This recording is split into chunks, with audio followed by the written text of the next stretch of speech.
पंजाब के उप मुख्यमंत्री सुखविंदर सिंह रंधावा ने अकाली दल के प्रधान सुखबीर सिंह बादल की ओर से सत्ता में आने पर उन्हें जेल भेजने की धमकी पर जवाब दिया है।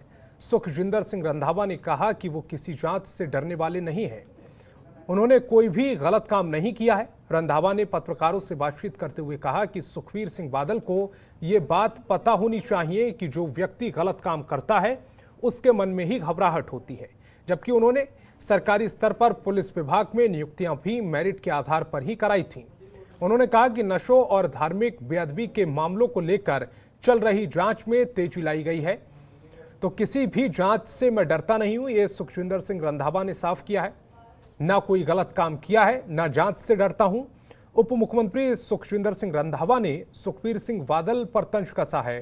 दरअसल सुखबीर सिंह बादल ने एक प्रेस कॉन्फ्रेंस के दौरान, एक रैली के दौरान ये कहा था कि उनकी सरकार आती है तो सुखविंदर सिंह रंधावा को जेल में डाला जाएगा, उनके खिलाफ एक्शन लिया जाएगा। इसी पर सुखविंदर सिंह रंधावा ने प्रतिक्रिया देते हुए कहा है कि उन्होंने कोई गलत काम नहीं किया है और गलत काम ना करने की वजह से उन्हें कोई डर नहीं है, किसी जांच से वो डरते नहीं है। उनके कार्यकाल के दौरान उनके जो भी नियुक्तियां हुई हैं उनमें पारदर्शिता पूरी तरह से बरती गई है और जिसके चलते उन्हें किसी भी जांच का कोई भी डर नहीं है।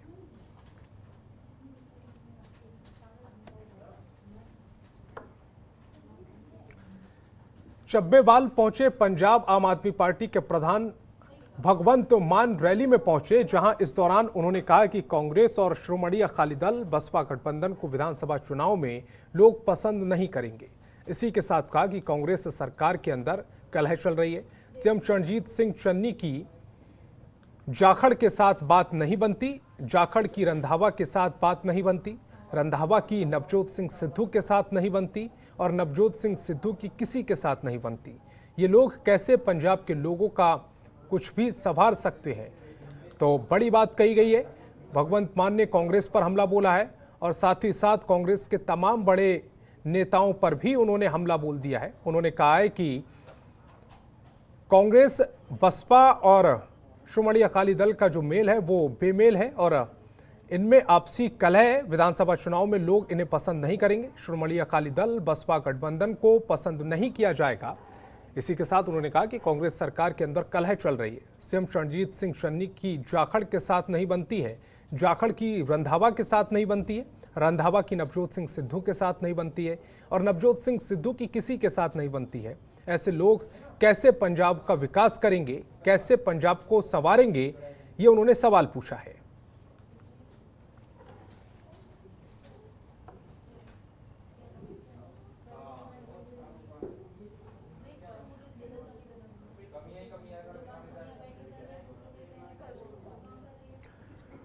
और पटियाला में श्रोमणी अकाली दल के अध्यक्ष सुखबीर सिंह बादल मैनिफेस्टो पर कानूनी दस्तावेज को लेकर बयान दिया। उन्होंने कहा कि जो भी पार्टी चुनाव के दौरान वादे कर रही है उनका पूरा ख्याल रखे और इसके लिए दस्तावेज बनाए जाएं, तो ये बड़ी बात कही गई है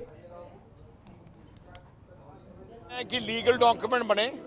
ਅਸੀਂ इलैक्शन कमीशन भी लिखिया सी लीगल डॉक्यूमेंट बने, क्योंकि कल्ला श्रोमणी अकाली दल है जो पूरे करती है, दूजी कोई नहीं पूरा करता। ਅਸੀਂ ਆਪ मैं कहना कोर्ट्स भी जाना पे जावांगे कि यह डॉक्यूमेंट पार्लीमेंट एक्ट भी पाना चाहिए कि पीपल्स रिप्रेजेंटेटिव एक्ट होना चाहिए कि ਜਿਹੜੇ पार्टियां जो कहन उन्ना ही कहन जिन्ना कर सकन ते उन्होंने फिर लाइबल होन जे ना करन। कोई 36,000 मुलाजम नहीं भर्ती किया, सारे उत्थे ही है, कागज कार्रवाई दिखाई जाते हैं, एक नहीं किया। गल है कोई एक्ट नहीं बनया, कोई पीपीए रद्द नहीं होए। पीपीए रद्द पार्ली असैंबली का तो कोई रोल ही नहीं है, एवं झूठ ते झूठ करी जाते। श्रोमणी गुरुद्वारा प्रबंधन कमेटी की तरफ से धर्म प्रचार कमेटी की नए चुनाव के बाद पहली मीटिंग की गई, जिसके साथ ही श्रोमणी गुरुद्वारा प्रबंधक कमेटी के अध्यक्ष एडवोकेट हरजिंदर सिंह धामी ने कहा कि गुरु नानक साहिब के 550 प्रकाश पर्व पर बंदी सिखों को रिलैक्सेशन दी थी, जिसमें भाई बलवंत सिंह राजू आना भी शामिल हुए थे। धामी ने कहा कि लेकिन इसका बेहद अफसोस है कि सुप्रीम कोर्ट की तरफ से आदेश होने के बाद भी आज तक उसके ऊपर कोई फैसला नहीं आया। हालांकि सितंबर के महीने एसजीपीसी की तरफ से रेड भी डाली गई थी और जनवरी के महीने में सुप्रीम कोर्ट की तरफ से आदेश जारी किए गए थे। जिसके बाद 6 हफ्तों का समय मांगा गया और उन्हें कार्रवाई करने की बात कही गई। लेकिन आज तक ये केस वहीं का वहीं है और आज एसजीपीसी की तरफ से एक बार फिर से चिट्ठी लिखी गई है कि वो 35 साल से सजा काट रहा है, उस पर जल्द से जल्द कोई फैसला लिया जाए।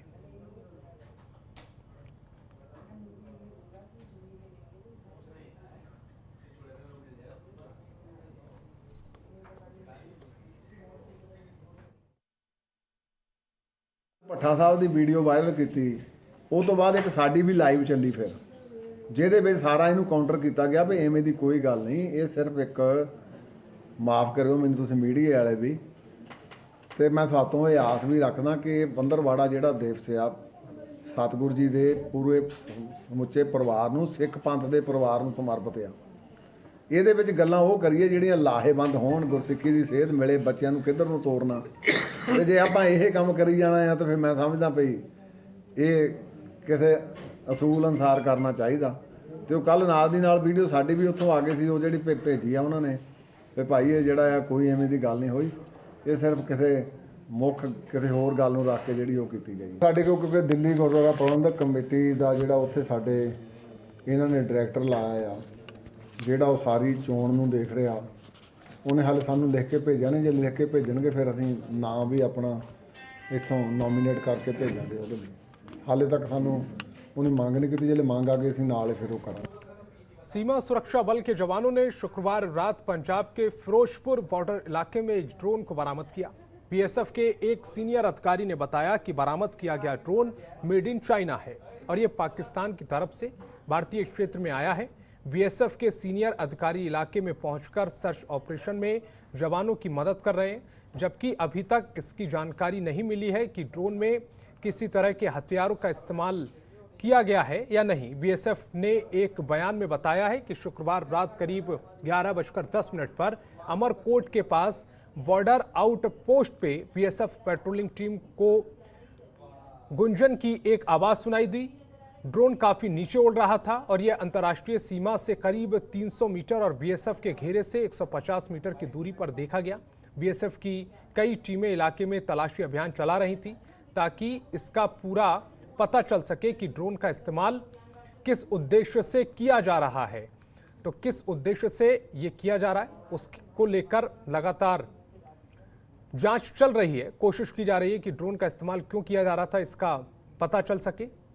हालांकि जो अभी तक खबर निकल कर आई है वो ये कि बीएसएफ के एक अधिकारी ने बताया है कि बरामद किया गया ड्रोन मेड इन चाइना है और ये पाकिस्तान की तरफ से भारतीय क्षेत्र में आया। बीएसएफ के सीनियर अधिकारी इलाके में सर्च ऑपरेशन चला रहे थे, तभी ड्रोन की आवाज आई, जबकि अभी तक इसकी जानकारी नहीं मिल पा रही है कि ड्रोन में किसी तरह के हथियार थे या नहीं थे।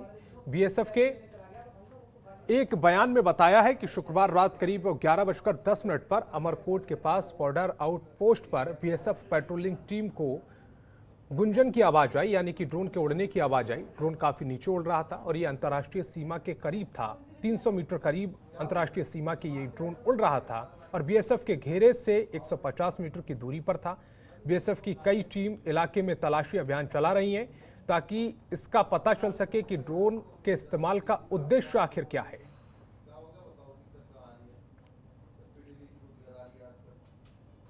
और जिस तरह से आप जहां हम खड़े हैं, हम देख भी रहे हैं कि अगर हम आईबी से अपने अलाइनमेंट देखें तो हम बहुत आईबी के क्लोज हैं। ये हम लगभग करीब 400 मीटर पे ही आईबी से खड़े हैं और जो फेंस है एक लगभग जो है ये 200 मीटर करीब ही पीछे फेंस से है। तो ये जब इसका मूवमेंट देखा गया था तो ये पाकिस्तान साइड वापस जा रहा था। खबरों के निष्पक्ष विश्लेषण के लिए सब्सक्राइब करें Jantantra TV and press the bell icon. Never miss any update.